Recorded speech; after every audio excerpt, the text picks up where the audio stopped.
Donc ce n'est pas la généticienne qui va vous parler parce que vous l'avez bien compris, je suis une clinicienne, mais c'est la clinicienne qui va essayer de vous transmettre ce qu'elle a pu entendre et absorber des données que les uns et les autres ont pu lui communiquer et essayer de tirer la substantifique moelle de tous ces éléments. Donc, en effet, la génétique, on a commencé déjà à vous en parler et vous avez pu apprécier l'intérêt qu'elle pouvait susciter. Là, je vous montre de nombreuses publications internationales pour vous montrer l'intérêt que les différentes équipes internationales apportent au sujet. Et je voulais insister sur la multiplicité de tous les gènes et de toutes les équipes qui travaillent sur ce sujet-là. Je voulais également vous dire que le polymorphisme génétique, par exemple, là, vous avez comment le facteur I du complément a une traduction et vous voyez donc obligatoirement le polymorphisme et la multiplicité des combinaisons possibles. Donc, vous avez déjà une première approche de la complexité possible. Là, je vous ai choisi un exemple, par exemple, au niveau de la lipase hépatique qui, dans la DMLA, joue aussi son rôle. Comment on peut l'étudier et les différentes interconnexions avec les différentes façons d'aborder le sujet, puisque on peut étudier le génotype qui code la lipase confronté aux facteurs généraux. On peut aussi le confronter aux facteurs génétiques de la DMLA et on peut aussi confronter le type de DMLA, la présence de la lipase, son génotype et les facteurs généraux. Et on peut également, si vous voulez, confronter le génotype de la lipase avec les facteurs généraux de la DMLA, puis avec le génotype de la DMLA et ses différents facteurs génétiques. Donc, tout ceci pour vous dire que la façon d'utiliser et d'étudier la génétique est, si vous voulez, très polymorphe et que malheureusement ça rend la chose avec énormément de possibilités et également sa complexité. Quoi qu'il en soit, ce qu'il faut dire, c'est qu'un grand nombre de gènes est impliqué dans la DMLA et qu'en fonction de certaines mutations, il y a un facteur risque de la DMLA, en particulier la mutation CFHR1210C qui multiplie par exemple par 20 le risque de développer une DMLA. Je vous ai marqué ce schéma pour vous indiquer que, à différents endroits, différents gènes peuvent interférer tout particulièrement. Et vous voyez que ceux qui peuvent induire ou favoriser les drusènes miliaires ne sont pas identiques à ceux qui peuvent favoriser les drusènes séreux. Et que par rapport aux deux complications dont on a parlé tout à l'heure, vous voyez que pour induire la DMLA néovasculaire, le gène CFB, LEIPC, C2 et CEPT pourraient être plus incriminés par opposition à la DMLA atrophique où le CFI aurait davantage d'impact. Donc, comme je vous ai dit, il y avait ce groupe de travail international qui s'est penché sur la question. Eux aussi ont essayé de dégager les facteurs génétiques qui pouvaient intervenir. Et ils ont bien mis en évidence qu'il y avait des facteurs favorisants et un polymorphisme génétique, en particulier concernant la voie du complément. Et émergent les facteurs H, B, C3, C9 et I. Et les gènes impliqués sont régulièrement évoqués, c'est l'ARMS2, le HTRA1, et vous voyez que même dans ces deux gènes, il y a un polymorphisme du locus DQ26, donc tout ceci pour vous expliquer que malheureusement, il n'y a pas un profil, une solution, et qu'il y a une variabilité qui est quand même très perceptible. Les gènes sont aussi impliqués dans de nombreuses voies biologiques et donc ils permettent aussi d'identifier des cibles thérapeutiques et la voie du complément a son rôle. Nous en avons déjà eu les prémices dans les présentations antérieures avec l'antifacteur D, l'anti-C et l'anti-C3. Nous avons vu aussi le rôle que pouvaient jouer les lipides et des gènes sont impliqués dans le métabolisme des lipides, en particulier les HDL, avec certains qui ont un effet protecteur, en particulier le LEIPC, l'ABC1 et d'autres, au contraire, qui seraient à risque avec le CETP. Encore pour mettre encore plus en exergue l'incidence et le polymorphisme et l'interrelation entre les gènes et d'autres facteurs, vous voyez qu'il y a des gènes qui peuvent guider le complément, les voies lipidiques, la réparation de l'ADN, les gènes de la matrice cellulaire, ceux de l'angiogénèse. Vous voyez qu'il y a des interférences par rapport, si vous voulez, à l'impact sur l'inflammation, le stress oxydant, l'angiogénèse, qu'ils sont plusieurs à pouvoir avoir l'incidence sur le même impact et par conséquent, on va dire, étant donné aussi les facteurs environnementaux qui peuvent être impliqués dans la chose, que vous vous rendez bien compte que cette DMLA a une complexité et a un caractère multifactoriel qui est quand même largement perceptible. L'autre point qui paraît très intéressant, c'est qu'en regardant les différentes études, on s'est aperçu que 2 chromosomes pouvaient être particulièrement impliqués et intéressants dans cette pathologie. Il s'agit du chromosome 1 et du chromosome 10, qu'il y a cette importance qui est encore plus mise en évidence parce qu'il y a une relation génotype-phénotype qui sera peut-être intéressante à développer justement pour avancer dans la meilleure connaissance de la DMLA et de ses formes cliniques, en sachant que la complication atrophique et la complication néovasculaire sont plus facilement associées aux allèles des chromosomes 1 et 10. Par contre, les drusènes, on a remarqué qu'ils n'étaient pas associés de manière significative avec le chromosome 10. Un point qui était très intéressant, c'est que les chromosomes 1 et 10 sont associés à des phénotypes cliniques distincts et nous voyons que le chromosome 1, il est plus facilement impliqué dans l'aspect des drusènes séreux que nous avons vu tout à l'heure. Ce sont les drusènes que je vous ai montrés et que j'avais individualisés et caractérisés comme les drusènes ou DEP drusénoïdes de type L, c'est-à-dire les lipidiques, par opposition à ceux où le chromosome 10 était beaucoup plus impliqué et qui correspondent à ces dépôts qui sont en dessous de l'épithélium pigmenté et qui sont hétérogènes, inhomogènes et, comme je vous l'ai montré tout à l'heure, plutôt blancs et qui sont donc liés plutôt à ce fameux chromosome 10. Au niveau du phénotype de la néovascularisation, le chromosome 1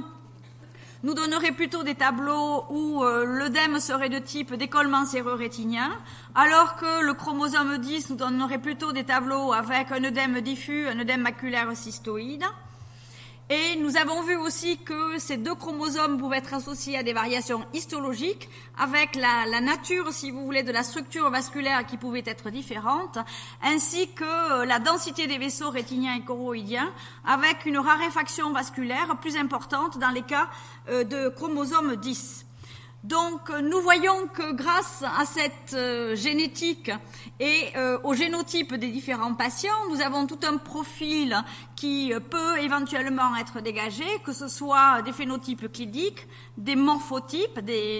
c'est-à-dire la morphologie et la constitution des éléments, et par conséquent, on pourrait éventuellement en déduire que la notion de biomarqueur et de voie pathologique particulière pourrait être dégagée ou orientée ou favorisée par tel ou tel aspect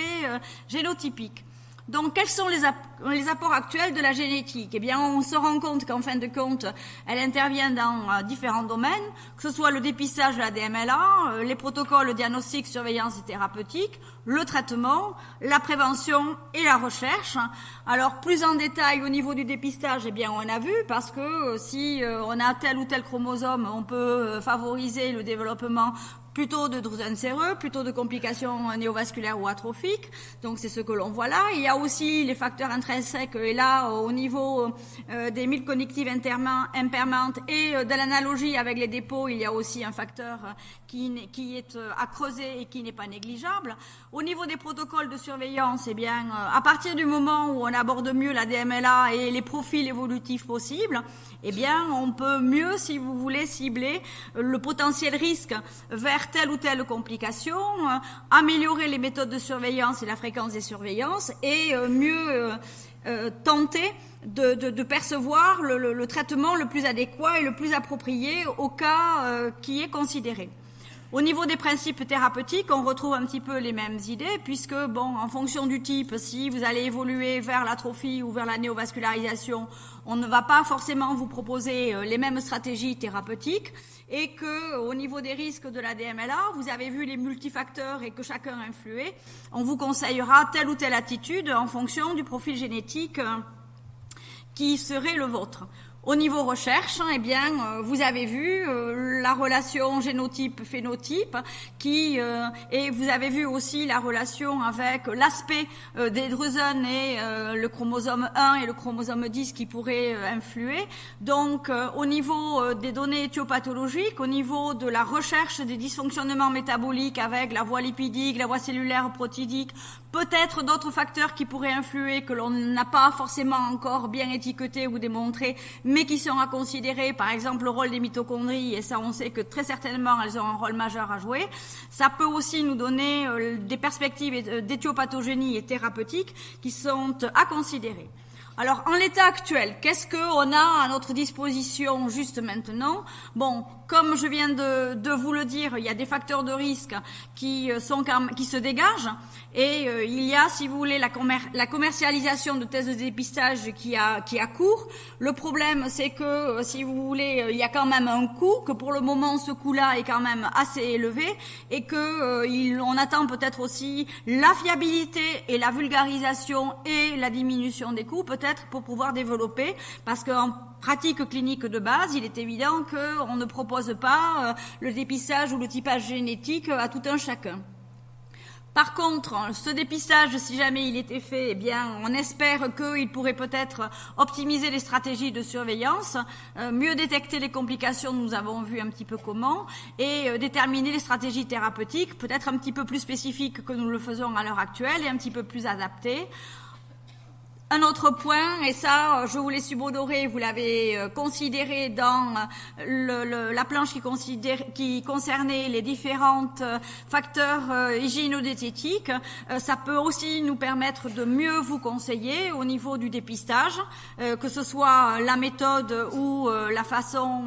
de faire par rapport au dépistage lui-même et par rapport aux conseils que nous, on peut vous donner. Et ensuite, les règles de base dans le mode de vie qui, pour limiter au maximum les facteurs de risque, vous savez que le cholestérol est un facteur, que le tabac en est un autre, que la lumière aussi en est un, mais sans qu'on ait pu le démontrer vraiment, mais on sait que ça interfère, et etc. Alors, au point de vue de la génétique, à l'heure actuelle, quelles sont les applications thérapeutiques qui sont à notre disposition et que l'on peut vraiment évoquer? Il y en a deux, ce sont les compléments alimentaires et la thérapie génique. Alors, au niveau des compléments alimentaires, vous savez qu'il y a l'étude ARES qui nous permet d'être guidés par rapport à tous les alicaments, c'est-à-dire tous les vitamines, entre guillemets, que l'on vous propose pour essayer de limiter l'évolution de la pathologie, parce que vous savez très bien que ce ne sont pas des traitements, mais que ce sont des substances qui essaient d'aider au maximum le métabolisme des cellules. On sait que, en fonction du génotype, CFH et AMRS2, eh bien, on peut avoir des résultats différents et une propension. Et il y a eu une étude en particulier de Haut qui nous a montré que la supplémentation de type ARES pouvait parfois, en certains cas, être délétère et que lui préconiserait d'avoir un génotypage pour mieux cibler et mieux adapter quel type de supplémentation dans tel ou tel cas. Alors, cette personne qui a quand même une notoriété internationale a évidemment déclenché les foudres de la personne qui est à l'origine des études de la RETS et qui avait énormément travaillé, qui avait en effet permis de me montrer que le CFH et la MRSE2 étaient des facteurs de progression de la DMLA, mais elle a repris tous les résultats de la précédente étude dont je viens de vous parler pour essayer par l'analyse statistique, mathématique, etc., de contredire et de contrecarrer un petit peu le fait du côté délétère de certaines supplémentations. Et elle a démontré, en son sens, que là par contre le typage génétique n'était pas forcément à préconiser, si vous voulez, pour telle ou telle supplémentation. Donc vous voyez que là aussi, à ce niveau-là, différentes écoles s'affrontent, qu'il faut savoir prendre du recul par rapport à ça. On sait que les alicaments peuvent être nécessaires. Il est conceptuellement et on va dire intellectuellement recevable qu'en effet l'évolution de la DMLA n'étant pas la même pour tout le monde, en effet une meilleure discrimination pourrait nous permettre de mieux cibler le type de complément alimentaire pour les uns ou pour les autres. Donc ça c'est en cours et ça méritera d'être encore approfondi et on vous tiendra au courant des dernières avancées, des élucubrations et des résultats des études des uns et des autres. L'autre donnée dans laquelle, à l'heure actuelle, on peut éventuellement, si vous voulez, donner des notions, c'est la thérapie génique. Alors, qu'est-ce que c'est la thérapie génique? C'est tout simplement introduire dans les cellules un matériel génétique, soit pour compenser des gènes anormaux, soit pour produire des protéines bénéfiques. Ce qui est important aussi, c'est de trouver le vecteur idéal, parce qu'il faut qu'il soit capable de s'introduire dans la cellule cible, qu'il n'entraîne pas de réponse immunitaire et que la majorité du matériel qu'il transporte soit dans le gène cible. Alors, il y a différents vecteurs, le rétrovirus, l'antivirus, adénovirus et adéno-associated virus, et il y a des différences entre les vecteurs qu'il faudra considérer pour essayer de choisir le meilleur, c'est-à-dire la capacité à s'introduire dans les cellules, le risque de développer une maladie, l'immunogénicité et la durée de l'expression. Alors, à l'heure où je vous parle, celui qui semble être un petit peu prévalent, c'est l'associated adénovirus, puisqu'il est petit, non pathogène, peu immunogène, non intégratif, et que donc, a priori, il n'y a pas trop de risque mutagène, puisque le risque aussi est des fois d'induire des pathologies type cancer et tout, par développement anarchique des cellules. Et ce qu'il y a aussi, et ce qui est rassurant, c'est que quand même 80 essais cliniques ont utilisé ce vecteur, donc a priori, ça peut permettre de nous autoriser une certaine fiabilité à cette méthode-là. Donc vous voyez, vous avez le virus qui contient le gène, il encapsule, il pénètre la cellule, il pénètre le noyau et à partir de là, vous avez, si vous voulez, le petit repère qui est décrypté et à partir duquel la protéine va être fabriquée. Alors, en quoi la thérapie génie peut nous aider et pourquoi il serait intéressant de l'utiliser en particulier dans la DMLA? D'abord parce que la thérapie génie permet une délivrance prolongée du traitement, qu'elle apporte une pharmacocinétique qui est stable, que a priori elle est efficace et bien tolérée, et que le profil de tolérance est sûr, et que dans la mesure où la tolérance et le profil de tolérance sont sûrs, on peut penser que l'observance et l'adhésion sera encore meilleure. Et là, vous voyez les courbes qui essaient de comparer la thérapie génie avec une délivrance continue du produit, entre guillemets, le médicament, par rapport aux injections intravitréennes qui ont des pics.